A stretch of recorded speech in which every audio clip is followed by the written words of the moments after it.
Good morning viewers, welcome to Rider News. ఈనాటి వార్తలు. ముందుగా నా ఛానల్ రైడర్ న్యూస్ చూస్తున్న వారు వెంటనే సబ్స్క్రైబ్ చేసుకోండి, ఇతరులకు షేర్ చేయండి. మరి వార్తల్లోకి వద్దాం.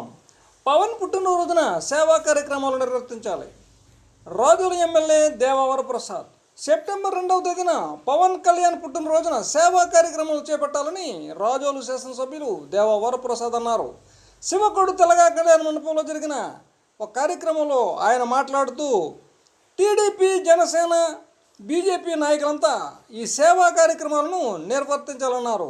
రాజోలు కమ్యూనిటీ ఆసుపత్రిలో డయాలసిస్ కేంద్రాన్ని, అలాగే రక్తదాన శిబిరాలను, పారిశుధ్య కార్యక్రమాలను గ్రామాల్లో చేపట్టాలన్నారు. ఈ కార్యక్రమంలో గుండుపోగుల పెదకాపు, చాగంటి స్వామి, దొడ్డ జయంతి, పినిశెట్టి బుజ్జి, గోపాలకృష్ణ, రేకపల్లి మామాజీ, కడలి ఏడుకొండలు తదితరులు పాల్గొన్నారు.